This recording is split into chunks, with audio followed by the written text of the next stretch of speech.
Ganito kalinis at luwag na ang Divisoria, Manila ngayon. Pero, good news, yung building pala dito, pininturahan na siya para mas maganda at malinis tignan. Nandito na tayo sa Divisoria, Manila ngayon. Ito ka ba yung good news? Bagong pintura na itong building dito sa Divisoria. Ito yung mga konto, mga commercial building. Pinalinis na rin siya. Tingnan natin yung resulta ngayon ha.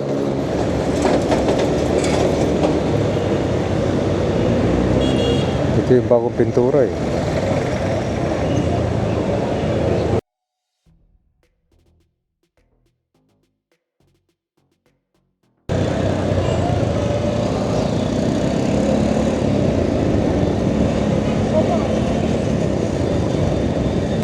Alas 8 na ng umaga.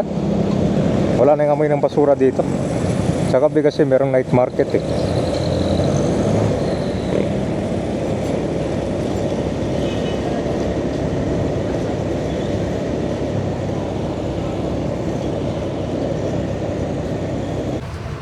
Okay guys, nandito na tayo sa Divisoria ngayon. Ito na yung bagong pintura dito. Mga poste.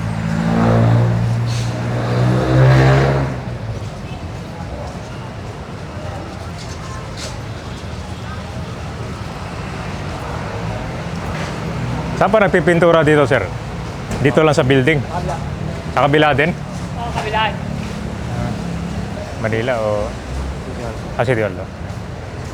So kung pala itong building, sir, private pa ito? May building. Pero nakipag-call dito naman yung may-ari.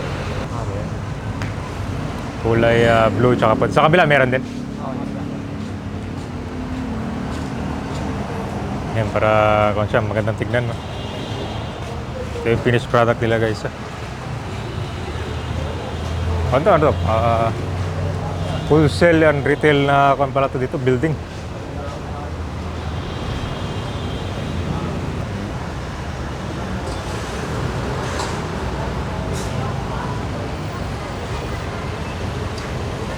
May mga post sila na kinukulayan nila dito. Kasi konto ka ba yun? Sa bangketa nakalatag. Dito siya sa gitna.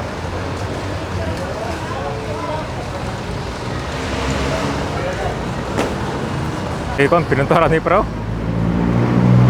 Magandang signal ka ba yun? Bali sa kon pala to. Textile Market. Puntahan ng mga konto dito. Tagal na to? Sige.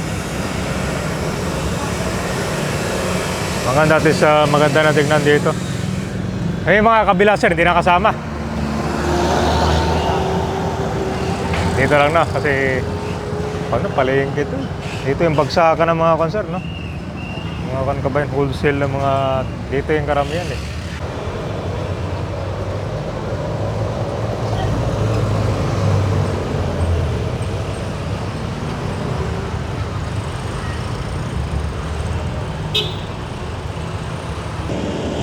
Diretso lang tayo dito. Punta naman tayo sa kabilang side. Ito po yung bagong pintura. Naliwalas yung parkingan nila dito. Merong parking attendant. Okay, ito bagong pintura rin pala. Hindi lang yung building kabayan, tsaka yung poste dito. Pintahan nila. Yan. Saka halos sa pala yung buong building dito na mayroong poste niya, no? Maganda at least kung siya. Malinis sa tignan.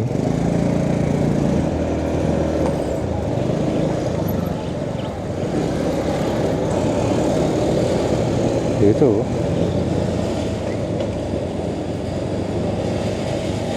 Yan.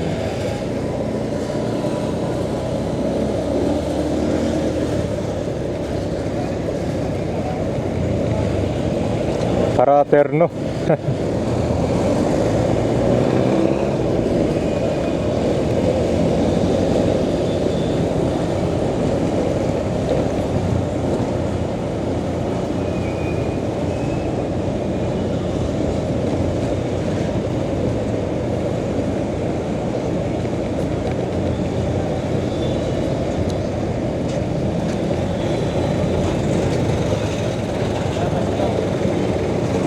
Sa lahat ng building pala dito kabayan, no? Na mayroong poste.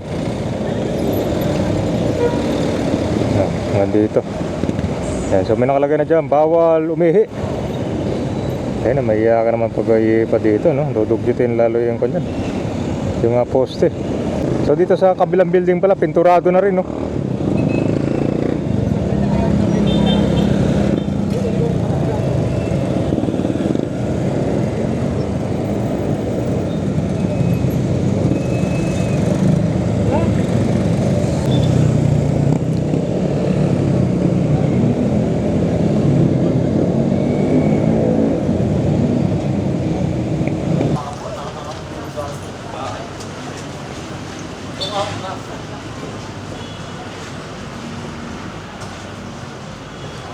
Buong poste pala to dito.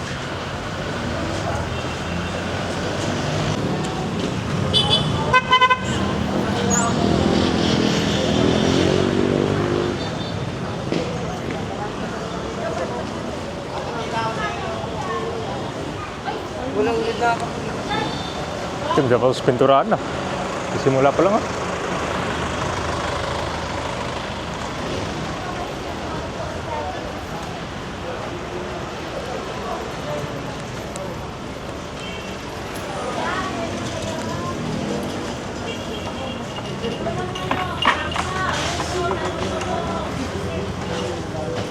Kung dito sir, puti tsaka blue rin to. Puti tsaka blue rin.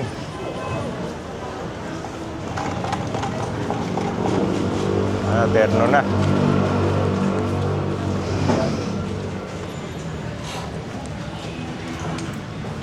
Pakpak yung sa akin. Na?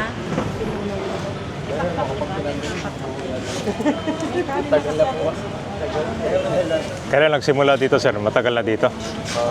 Nauna yun sa kabila. Ano yung purpose ito sir? Blue, lahat ng mga poste kukulayan ito.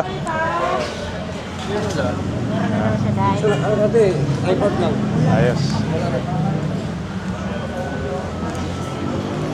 So, bago pinturahan ka ba yun, ayusin mo na yung fan dito. Yung mga wiring, daming wiring dito ah. May mga breaker po. Daming extension. Mahirap pinturahan sir no? Kasi maraming ano.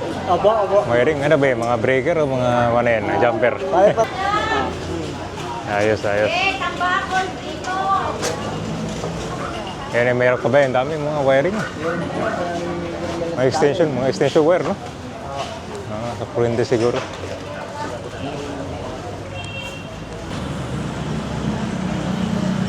Mahirap ikon dito ka ba yun? Kasi yan, tinan mo, may mga kon pa dyan, no? May mga breaker. Mga kanya-kanyang diskarte ng mga kon, no? Kuryente.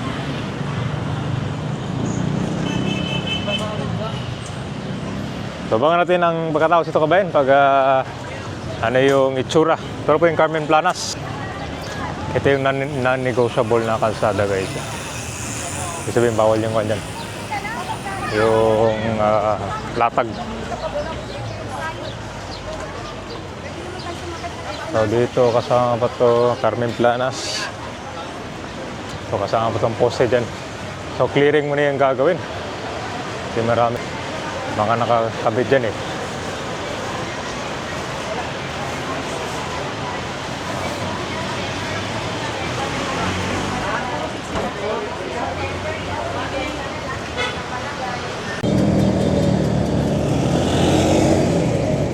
So guys, mababa pa itong gagawin nilang pagpintura.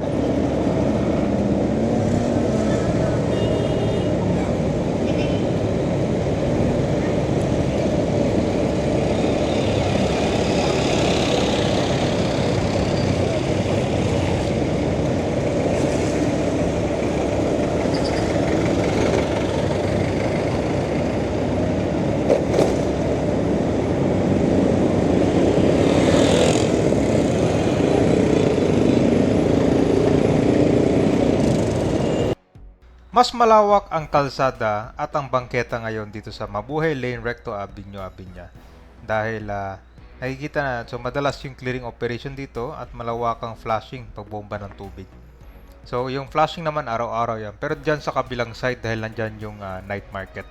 So, ang gandang tignan nun kapag walang Eddie at Patty. Yan yung Eddie at Patty na sinabi ni Yorme noon, yung mga patago, no, na nangongolekta, na bawal. Kaya nanginganyo mas tumami mga vendor dito. So, meron namang maayos na pwesto para sa mga gusto magpaninda dyan sa loob ng ano, Tutuban Center, no. Kasi dito bawal talaga yan. Lalo na dyan sa mga harap ng mga commercial building na yun, no? Yung mga tenants, minsan dyan sila pumipwesto. Lugi eh. Alam nyo ba na mahal yung paupahan dito? Maabot ng 80 to 100 yan. Depende sa foot traffic. Kapag sobrang daming foot traffic dyan, mamahal yan. Ganyang katindi dito, kaya naman talagang mahigpit, no? Pero ngayon, ito Mabuhay Lane, nananatiling maluwag. Dati, araw-araw yung clearing dito eh, no? Hawkers, DPS.